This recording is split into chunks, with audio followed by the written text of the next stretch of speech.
Salut, j'espère que tu vas bien de l'autre côté de ton écran. Aujourd'hui, je te fais cette petite vidéo tout simplement parce que j'ai reçu un commentaire sur ma chaîne YouTube qui me demandait comment je faisais pour avoir une qualité d'image comme ça, comment je faisais pour régler mon boîtier. Donc actuellement, je shoot avec le Fujifilm X-T4 qui est un boîtier extraordinaire et qui permet vraiment d'avoir une qualité d'image exceptionnelle. Donc aujourd'hui, je vais déjà répondre à Alexandre qui m'a posé cette question, mais aussi à toi derrière ton écran qui aurait peut-être envie d'avoir un peu plus d'informations pour savoir comment régler son boîtier correctement pour l'utiliser de manière optimale. Je ne vais pas rentrer non plus trop dans les détails, tout simplement parce qu'il y aurait beaucoup trop à parler. Je vais vraiment faire une vidéo assez courte pour que tu puisses aller shooter au plus vite dehors. Reste bien jusqu'à la fin, il y aura aussi un petit tip qui va te permettre d'avoir un petit truc en plus qui fera que ton image sera de qualité. Alors c'est parti, on se retrouve directement sur le boîtier.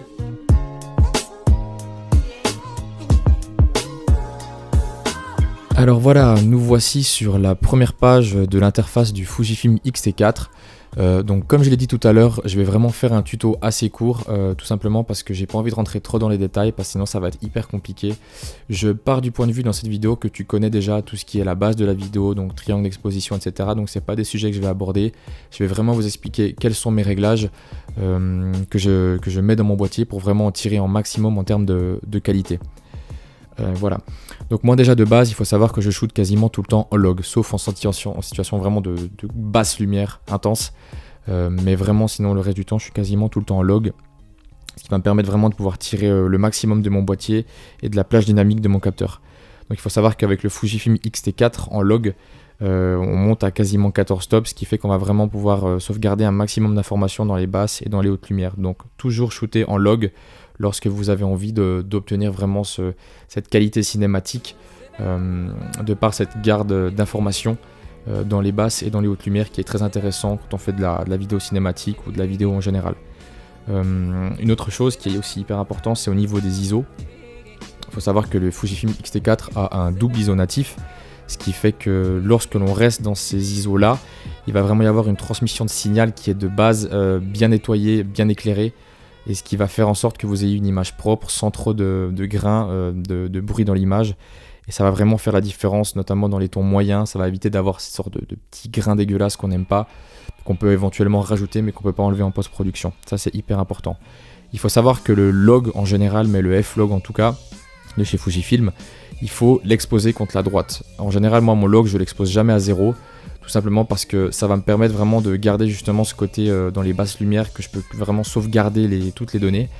Parce que sinon, ce qui se passe, c'est quand on s'expose souvent à 0, on est vite emmerdé avec les informations en basse lumière et c'est très embêtant. Donc essayez vraiment de vous exposer à droite, on va dire à peu près un stop, 3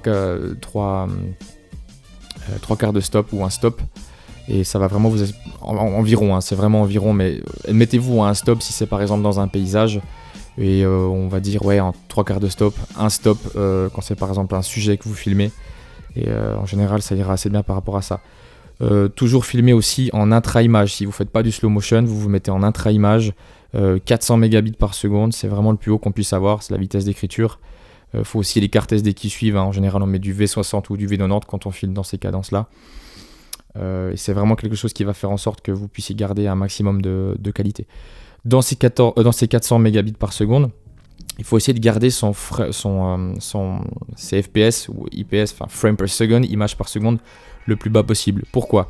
Parce que si on monte trop ces images par seconde, par exemple, je prends l'exemple de 100 images par seconde, et vous faites 400 divisé par 100, j'ai pas la calculatrice sous les yeux, ça vous donnera un chiffre.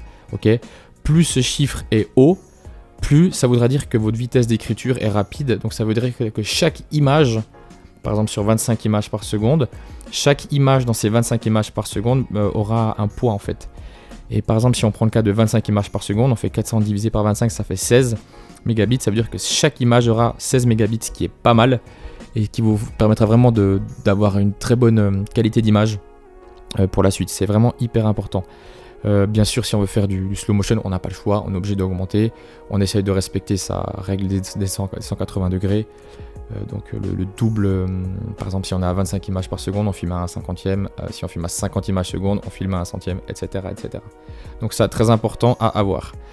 En troisième plan, la balance des blancs. Très important, la balance des blancs. On néglige souvent ça sur les tournages parce qu'on veut se concentrer sur le nombre d'images, on veut se concentrer sur le cadre, ce qui est aussi juste. Mais la balance des blancs, c'est quelque chose qu'il faut vraiment faire hyper gaffe, ok ? Faut vraiment pas se tromper avec ça. Dès qu'on arrive, on regarde la couleur dans laquelle on est, le décor dans lequel on est, et on règle sa couleur.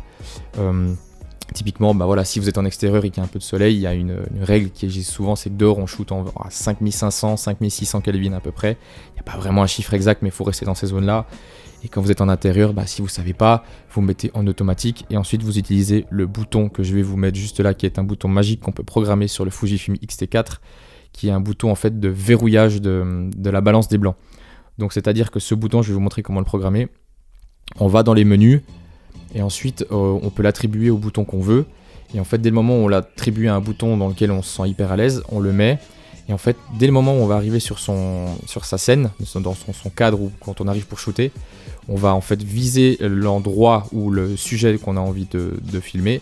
Et on va appuyer sur ce petit bouton et ça va locker la balance des blancs.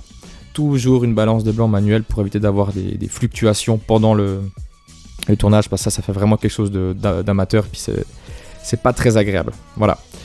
Il faut savoir que moi je ne rajoute pas de netteté en post-production, parce qu'il faut savoir que dans la philosophie Fujifilm, il y a déjà énormément de netteté et même un petit peu de grain qui est rajouté, donc ça veut dire que si on en rajoute, ça donne quelque chose qui n'est pas très beau. Il faut savoir qu'en vidéo, je pense que vous le savez déjà, on n'aime pas avoir ce côté sharp, ce côté netteté, justement on veut l'inverse, contrairement à la photographie, parce que c'est vraiment pas quelque chose qui donne bien à l'image, ça donne ce côté un petit peu Barbie, visage trop net, etc. Et nous en vidéo on veut vraiment pas ça.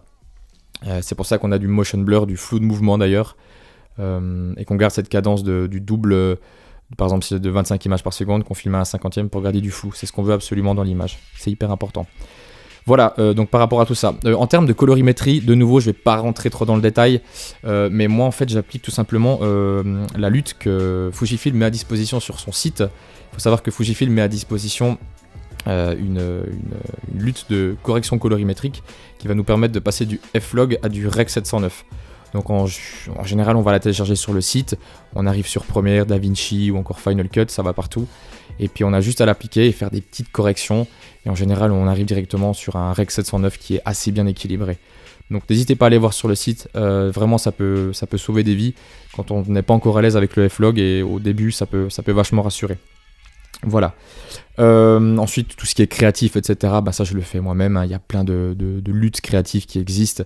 Moi notamment j'utilise la lutte de Stéphane Couchou, le pack de lutte de Stéphane de Couchou qui s'appelle Atmospheria, je vous le conseille, il est incroyable. Il permet vraiment d'avoir un truc cinématique, et puis dans toutes les conditions on peut vraiment les utiliser au mieux. Donc ça c'est vraiment top. Qu'est-ce que je voulais dire encore ? Oui, le petit tips de la fin. Comme ça on va pas trop long, c'est pas vraiment un tips, mais c'est tout simplement quelque chose que les gens oublient souvent d'utiliser pour bien exposer son image, parce que c'est clair que la base de la vidéo c'est l'exposition, hein.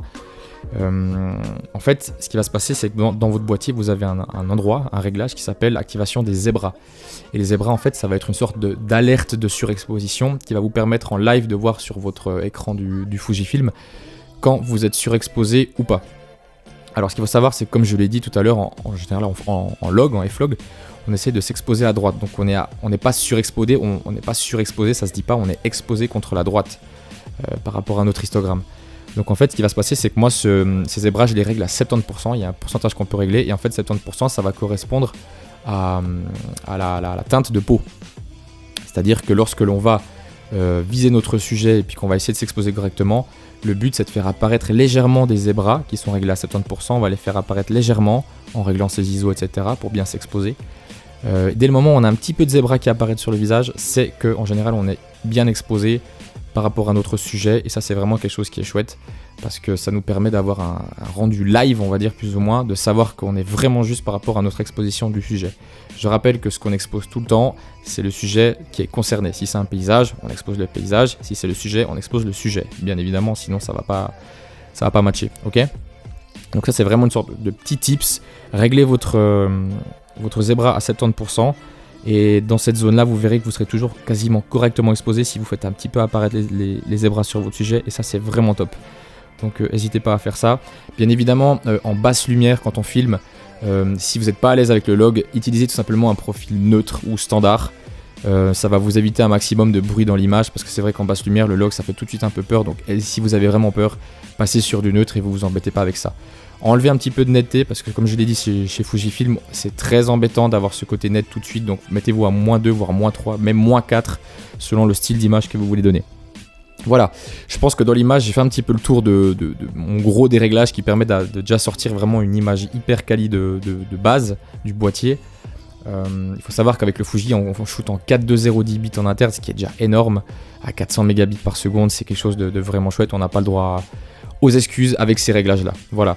Donc je vous ai pas fait trop long parce que le but c'est que vous puissiez appliquer tout ça et que vous puissiez sortir ou alors shooter au plus vite dans les conditions que vous voulez, mais avec les bons réglages pour avoir vraiment une qualité qui est optimale. Voilà, cette vidéo elle est terminée, j'espère qu'elle aura pu t'apprendre un maximum de choses. Hésite vraiment pas à t'abonner parce que je commence à faire justement de plus en plus de vidéos sur du matériel, sur des réglages, etc.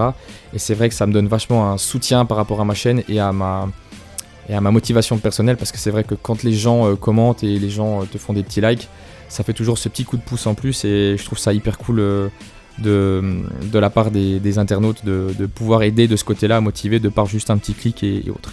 Donc ça c'est vraiment hyper chouette. Si tu as des commentaires ou si tu as des questions par rapport à tout ça, de nouveau n'hésite pas à les mettre en bas, je répondrai très volontiers et je réponds assez rapidement, je suis de plus en plus présent sur YouTube. Donc vraiment je me ferai un plaisir d'y répondre. D'ici là, j'espère encore une fois que cette vidéo t'aura plu. Je te souhaite une bonne journée ou une bonne soirée quand tu regarderas cette vidéo et puis je te dis à bientôt pour une nouvelle vidéo. Ciao!